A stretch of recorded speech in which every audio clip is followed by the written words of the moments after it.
Bueno, vamos a analizar el documento número 4 del siglo XIX, en este caso el documento 4b, que es la Constitución de 1869. Bien, ya sabéis que este curso no sabemos qué texto o qué imagen nos va a caer, no lo sabemos, qué fuente histórica, pero sí sabemos los temas sobre los que va a tratar esas fuentes históricas. Y en el caso del documento 4, ¿vale? Nos va a caer algo relacionado con la Constitución de 1869. ¿De acuerdo? Bien, con respecto a este texto, ¿vale? La pregunta asociada, ¿vale? Va a ser esta que tenemos aquí, ¿vale? Dice, señala y contextualiza las ideas fundamentales del texto y relaciónalas con las características y significación histórica de la Constitución Democrática de 1869. Bien, ya sabéis que eso de señala y contextualiza las ideas fundamentales del texto son los pasos 1, 2 y 3 de nuestro comentario, nuestra guía del comentario de texto. El punto número 1 sería la clasificación. Lo de las ideas fundamentales es el paso número 2, el análisis. Si ponéis análisis o ideas principales no pasa nada. Y lo de contextualiza es el contexto histórico. A partir de ahí tendríamos la pregunta asociada, que es el paso 4 de nuestra guía del comentario. En este caso deberíamos hablar de las características de la Constitución del 69 y de la significación histórica, es decir, la importancia de la Constitución de 1869, ¿vale? De esas dos cosas deberíamos hablar en este documento número 4. Bien, nos vamos a ir hacia nuestra Constitución de 1869 y en primer lugar pues pondríamos la clasificación, ¿vale? La clasificación, y aquí pues como siempre vamos a ir en primer lugar por su origen, ¿vale? Pues por su origen. Ya sabemos que podemos elegir entre una fuente primaria o una fuente secundaria y decir, bueno, pues porque el documento es contemporáneo a los hechos sobre los que nos informa, no ha sido alterada, si es una fuente primaria, o si es una fuente secundaria deberíamos decir, hay que justificarlo siempre, ¿vale? Porque, bueno, pues el documento es posterior a los hechos sobre los que nos informa, ¿vale? Y no ha sido elaborado por los protagonistas de estos hechos.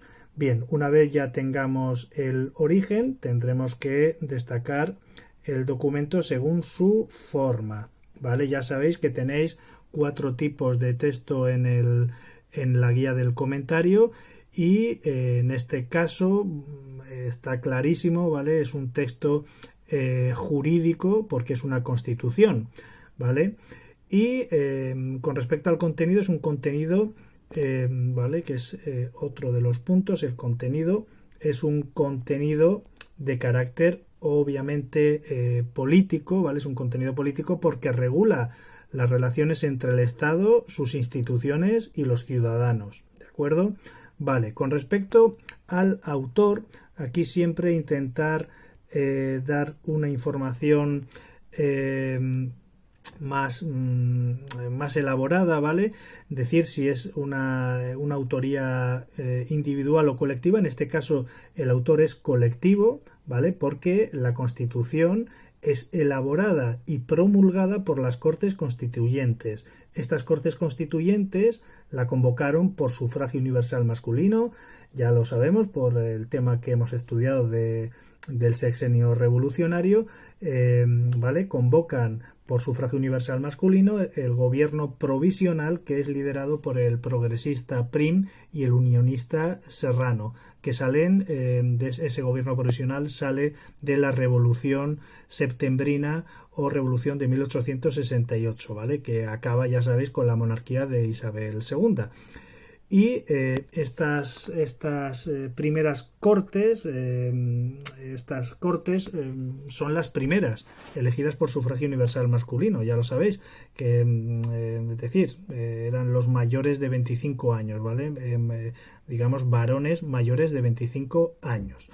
Bien, eso con respecto a la clasificación.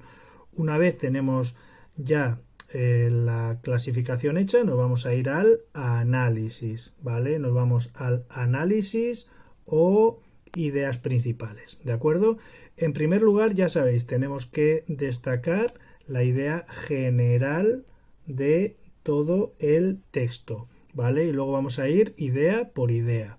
Bien, cuando tenemos una constitución no hace falta enumerar las líneas del texto porque los propios artículos ya nos sitúan las ideas que vamos a desarrollar. Entonces, en primer lugar, podríamos decir que este texto reúne a una serie de artículos de la Constitución de 1869, que es una constitución liberal y democrática con un sistema de libertades muy amplio, ¿vale? Eso sería la idea general. Y a partir de aquí, ¿vale? Pues podemos destacar las ideas principales o cuatro tipos de ideas, cuatro ideas principales fundamentalmente. En primer lugar, nos vamos a fijar en el encabezamiento, que es esto, ¿vale?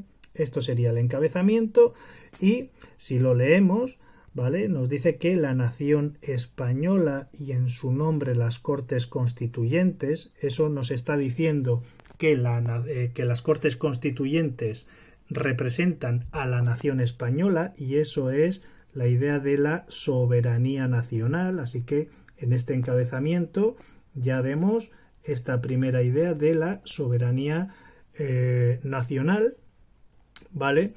Estas Cortes Constituyentes obviamente son el poder legislativo, ¿vale? Estas Cortes Constituyentes son el poder legislativo, ¿vale? El poder legislativo, que es el poder de votar las leyes, ¿de acuerdo? Bien. Digamos que estas Cortes dice que son unas Cortes constituyentes. Eso es importante. Lo de las tiene un carácter constituyentes. Eso quiere decir que estas cortes fueron convocadas con el objetivo de elaborar una constitución. Por lo tanto, son unas cortes extraordinarias.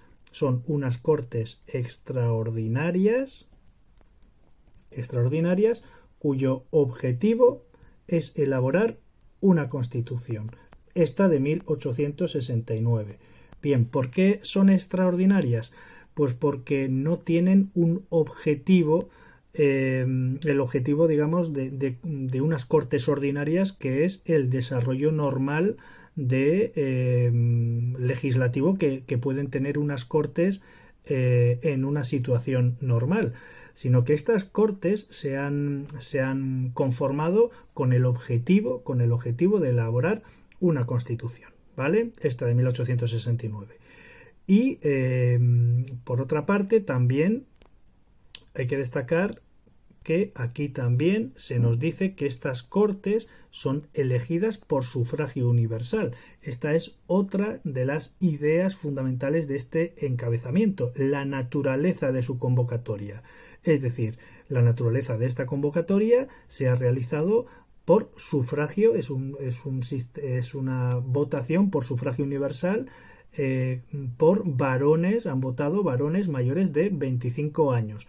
Esto supone un gran avance porque hasta este momento había predominado durante todo el reinado de Isabel II el sufragio censitario, ¿de acuerdo? Así que, por lo tanto, en este encabezamiento vemos tres cosas importantes. Por una parte, la soberanía nacional, en primer lugar. En segundo lugar, que son unas cortes extraordinarias con un carácter constituyente, y en tercer lugar tenemos la naturaleza de esta convocatoria, que es el sufragio universal masculino, ¿vale? Para mayores de 25 años. Eso es lo que vemos en el encabezamiento. Vale, si ahora vamos leyendo artículo por artículo, ¿vale? Si los leéis, ya os dije que cuando estudiamos una constitución tenemos que tener varias cosas en cuenta. Me voy a ir a ver,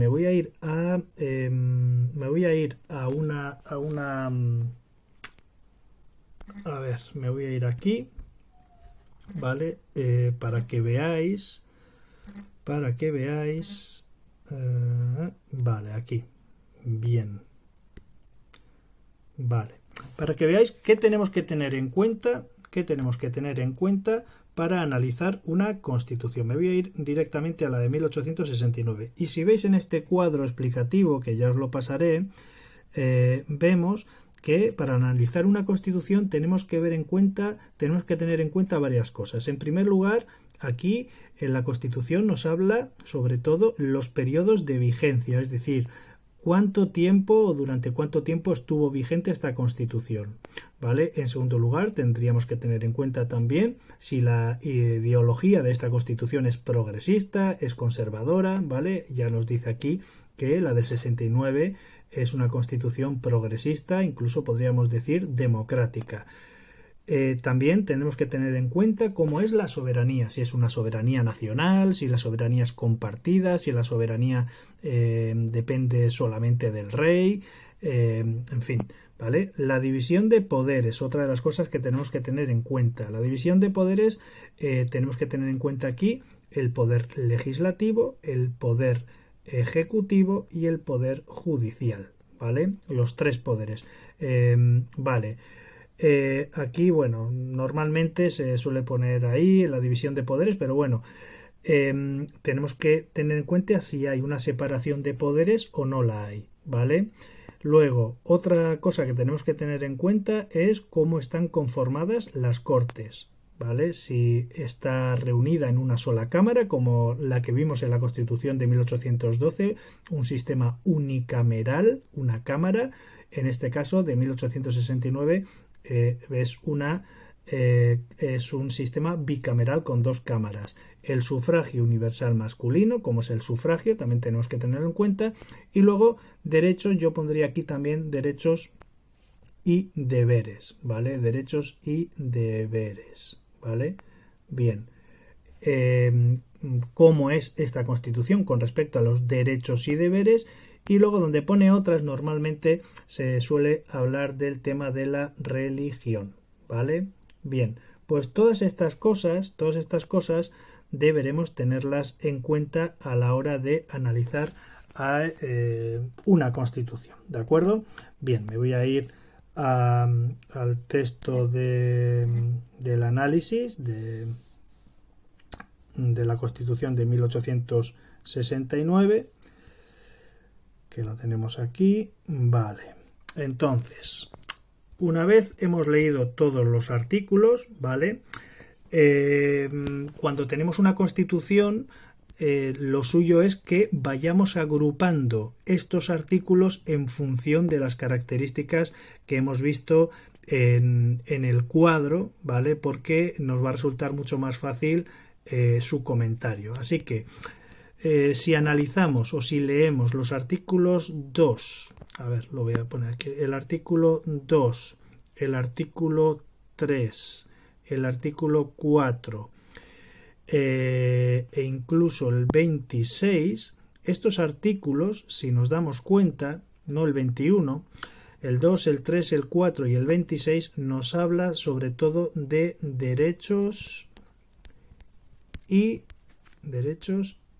deberes, ¿vale? Derechos y deberes, ¿de acuerdo? Así que en estos artículos tenemos, en primer lugar, tenemos que hablar, si leemos el artículo 2, dice que ningún español ni extranjero podrá ser detenido ni preso sino por causa de delito, ¿vale? Así que aquí, de lo que se habla en el artículo 2, obviamente se habla de la presunción de inocencia, es decir, Ningún español ni extranjero puede ser detenido ni preso si no ha cometido un delito. Esto es un derecho fundamental en las constituciones incluso modernas del tema de la presunción de inocencia. Bien, si leemos el artículo 3 dice: todo detenido será puesto en libertad o entregado a la autoridad judicial dentro de las 24 horas siguientes al acto de su detención. Es decir, aquí de lo que se está hablando es de lo que conocemos como el derecho del habeas corpus. El habeas corpus es el derecho del detenido a ser llevado ante un juez en un plazo límite. En este caso lo fija en 24 horas siguientes al acto de su detención. El artículo 4 nos dice que ningún español podrá ser preso sino en virtud de mandamiento de juez competente. Bien, aquí lo que nos está diciendo es que ningún español puede ser preso si no lo manda un juez. Eso quiere decir, en el lenguaje judicial, nos habla del llamado mandamiento judicial. Es decir, que solo el juez puede enviar a alguien a prisión, ¿vale? Y lo pondríamos entre paréntesis, por ejemplo, artículo 4, una vez ya lo hemos explicado. Bien, nos pasamos al artículo 26. El artículo 26 nos dice que ningún español que esté en pleno goce de sus derechos civiles podrá impedirse salir libremente del territorio. O trasladar su residencia y haberes. Esto de los haberes hace referencia a propiedades, hace referencia a bienes, ¿vale? Es decir, bienes que puedes llevar contigo a país extranjero, salvo obligaciones a contribuir al servicio militar o al mantenimiento de las cargas públicas. Vale, aquí de lo que se está hablando es de la libertad de residencia. Libertad de residencia o libertad de movimiento. Bien, esto es importante porque hasta este momento había controles bastante arbitrarios, porque para poder moverte necesitabas una serie de permisos, de cartas de seguridad, es decir, para que las personas se pudieran ir de un lugar a otro. No te podías ir como tú quisieras, a donde tú quisieras y cuando tú quisieras, ¿vale? Aquí en este artículo 26 nos dice que existe esa libertad de movimiento, esa libertad de residencia, pero hay como dos, nos dice que hay como dos excepciones, ¿vale? Una es la del servicio militar, es decir, tú no te puedes ir donde quieras si tienes la obligación de estar en el ejército y allí pues ya no tienes este derecho, o si bueno, pues porque tengas que pagar ciertas cuestiones al Estado, impuestos o algún tipo de carga fiscal, pues tampoco te puedes mover y te puedes ir donde quieras, ¿de acuerdo? Vale, eso nos lo dice en el artículo 26. El artículo 21, ¿vale? Este artículo tenéis que tener mucho cuidado porque soléis confundiros, ¿de acuerdo? Bien, este artículo fue muy debatido en las Cortes, ¿vale? Y nos dice que la nación se obliga a mantener el culto y los ministros de la religión católica. Eso es una primera parte. Esto de mantener el culto y los ministros de la religión católica nos quiere decir que el Estado va a pagar, va a mantener, va a sostener económicamente, ¿vale? Tanto el culto de la religión católica como al clero de esa religión católica, ¿de acuerdo? Con esto lo que satisfacía era a los moderados, ¿de acuerdo? Pero si seguimos leyendo el artículo, nos dice lo siguiente, nos dice que el ejercicio público o privado o de cualquiera otro culto queda garantizado. Bien, eso de el ejercicio público o privado de cualquiera otro culto que queda garantizado, eso significa que existe libertad de cultos en España, ¿vale? Esto es muy importante porque es la primera vez que se habla de una libertad de cultos. Si os acordáis, en otras constituciones hemos hablado de tolerancia religiosa o de religión católica única y exclusiva, como vimos en la Constitución de 1812, pero aquí, por primera vez, se reconoce la libertad de cultos. Con esta parte del artículo, esto satisface a los progresistas, ¿de acuerdo? A los progresistas. Bien, nos dice aquí, vale, queda garantizado. En un primer momento dice que para los extranjeros residentes en España, pero luego también nos dice que vale, y si algunos españoles profesasen otra religión que no sea la católica, bueno, pues es aplicable lo anterior que se ha hecho con los extranjeros. Es decir, que existe libertad de cultos tanto para los extranjeros como para los españoles. Con lo cual, en definitiva, libertad de cultos. Muy importante, ¿vale? No os confundáis con que el Estado va a pagar el culto católico y al clero, lo va a pagar el Estado, pero sin embargo las personas pueden digamos, ejercer el culto que quieran, ¿de acuerdo? Vale. Si seguimos avanzando, ¿vale? Nos quedaría ya estos artículos y aquí los artículos del 32 al 36, ¿vale?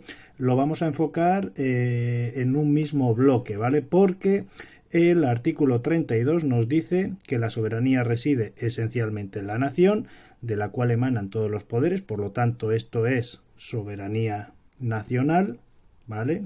Soberanía nacional. Luego nos dice que el artículo 33, la forma de gobierno es la monarquía, ¿vale?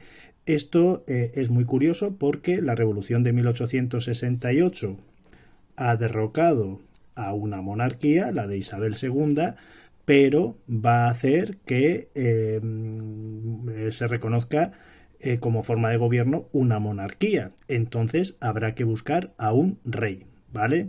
Ya hemos explicado a lo largo del tema que ese rey va a ser Amadeo de Saboya, Amadeo I de Saboya, ¿vale? Y por último tenemos estos tres artículos que, si os dais cuenta, nos va a hablar, ¿vale? Aquí voy a poner rey. Nos va a hablar de la división de poderes. División de poderes, ¿vale? Porque nos dice que la potestad de hacer las leyes, es decir, el poder legislativo, ¿vale? Hacer las leyes, poder legislativo reside en las Cortes, el poder ejecutivo reside en el rey, pero lo ejercen sus ministros, ¿vale? Esto es muy importante, ahora voy a hablar de ello.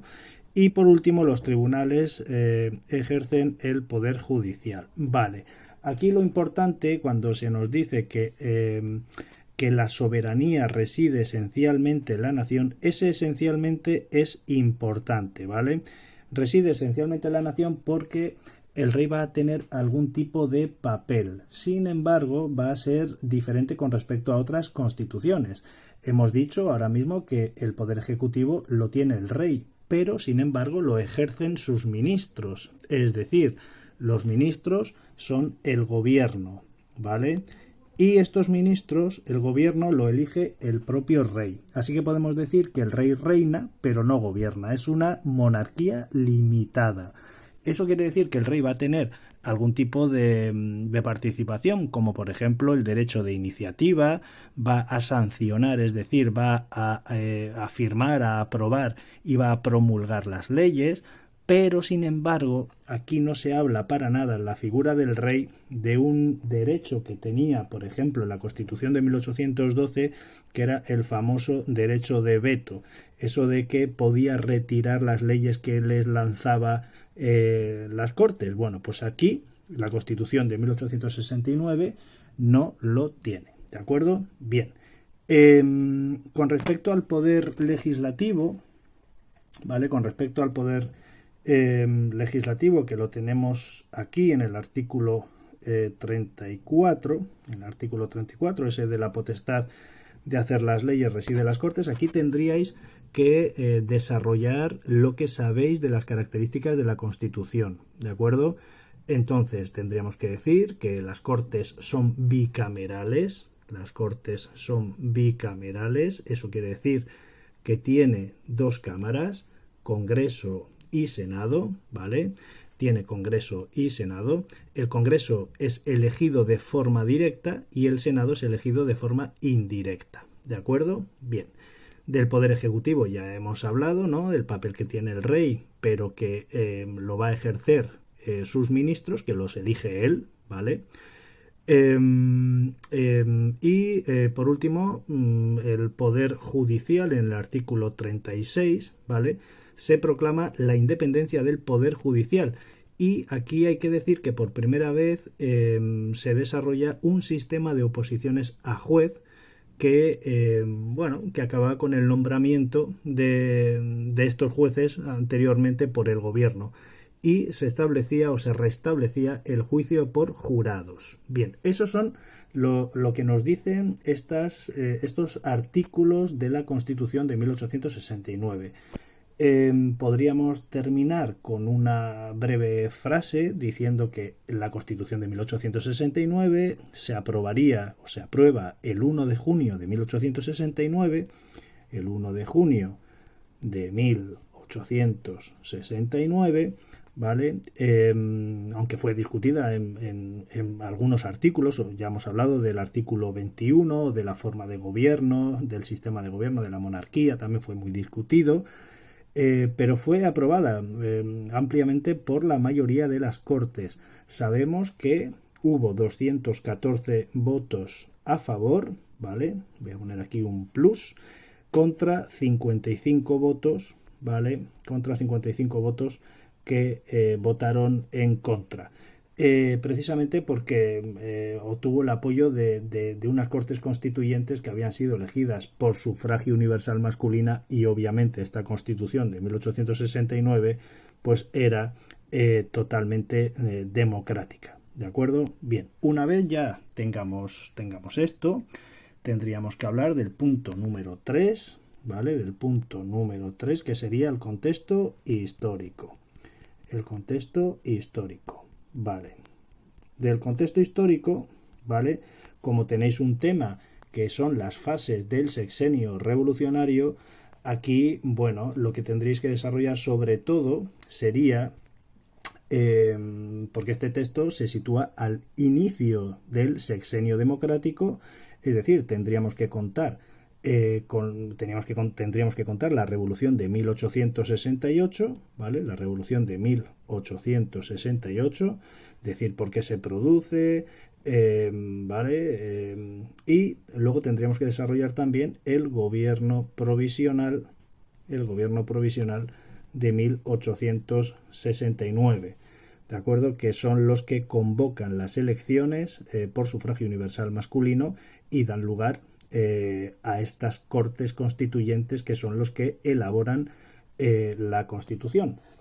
Como ya tenéis el texto de Segismundo Moret comentado, no me voy aquí a extender qué es lo que tendréis, qué es lo que tenéis que escribir. Simplemente tendríais que hacer un resumen de la Revolución de septiembre de 1868, explicar un poco las causas, ¿vale? Explicar el desarrollo.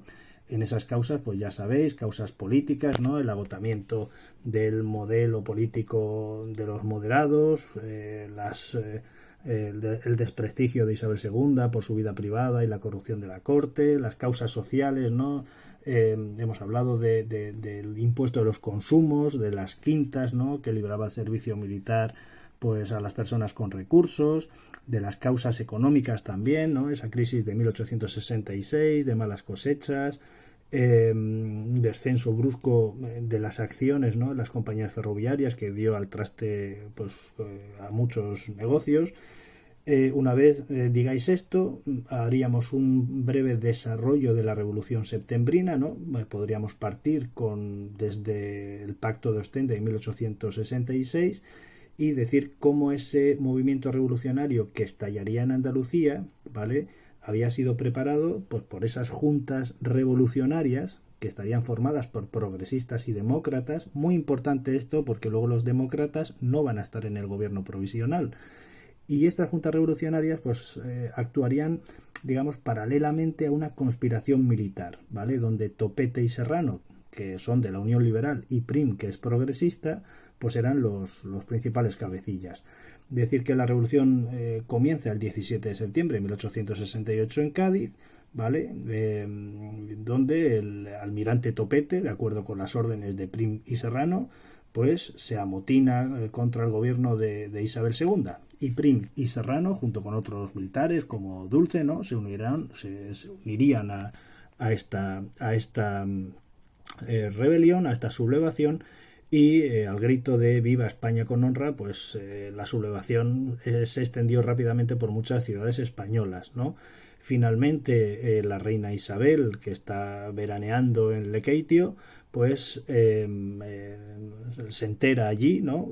Los del gobierno o las fuerzas del gobierno se van a enfrentar al general Serrano, pero este los derrota en la batalla de Alcolea, ¿no? En Córdoba, y Isabel II, en cuanto se entera, se exilia a Francia. Eso sería la primera parte. La segunda parte sería ese gobierno provisional que se va a formar por unionistas y progresistas, pero no por demócratas, ya lo hemos dicho, donde Serrano va a ser el jefe del gobierno y Prim va a ser ministro de la guerra.